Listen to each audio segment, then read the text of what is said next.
On World News Tonight this Sunday, a new character emerges in the crisis at the White House.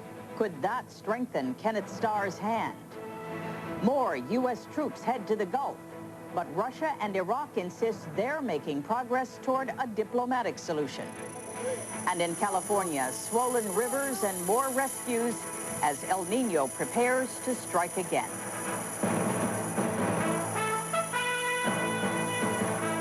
From ABC News World Headquarters in New York, February 8, 1998.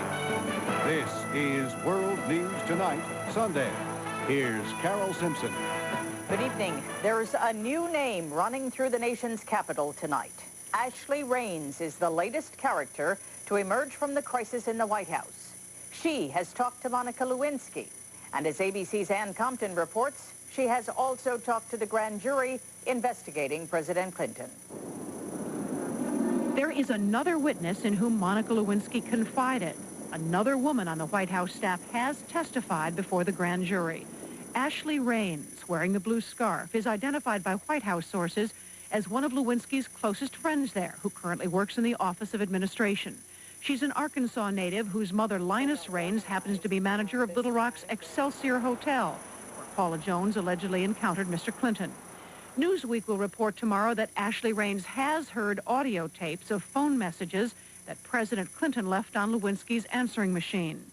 Raines' corroboration could be critical, combined with that of Betty Curry, the president's secretary, who testified just 2 days earlier. This may explain why prosecutor Kenneth Starr has not yet granted immunity to Lewinsky.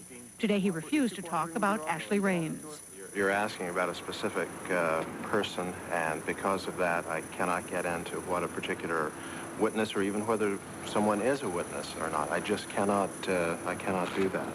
At the White House, where the Clintons returned from a weekend at Camp David, a spokesman described news of Ashley Raines as part of an ongoing pattern of leaks, even though Newsweek cites as its source lawyers close to the president's own defense team.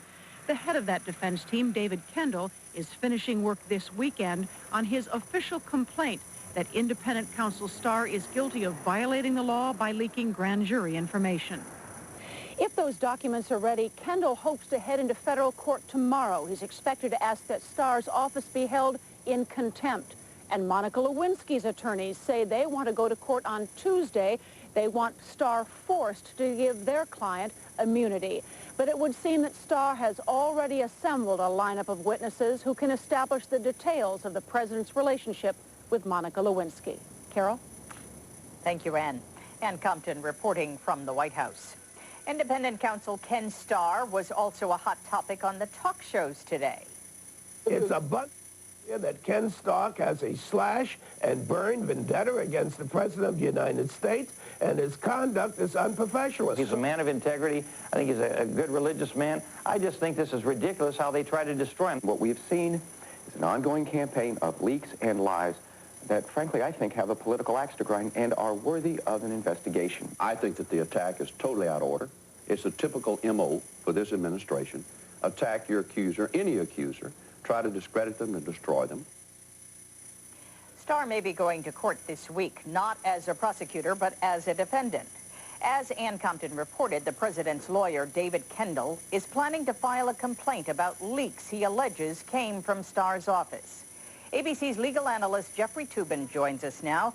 Jeffrey, is this a strategy, or does the president's lawyer really have a case? Well, the history of leak investigations is one of almost total failure. The leakers are almost never identified.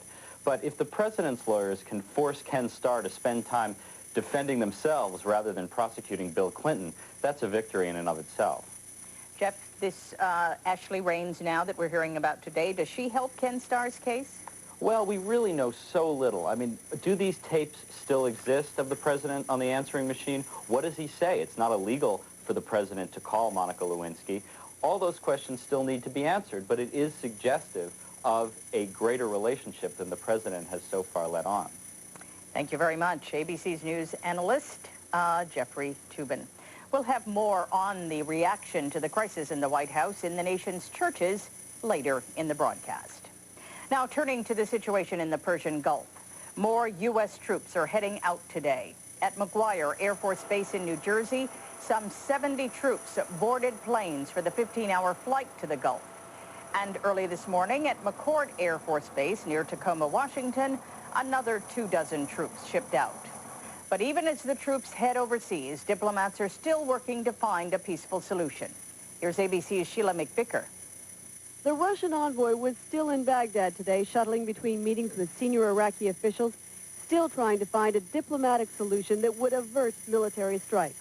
In Moscow, Russia's foreign minister insisted progress is being made. More details came from Iraq's ambassador to the UN. We are prepared to find a formula for the visits to the 8 presidential sites in Iraq. That may not be enough to satisfy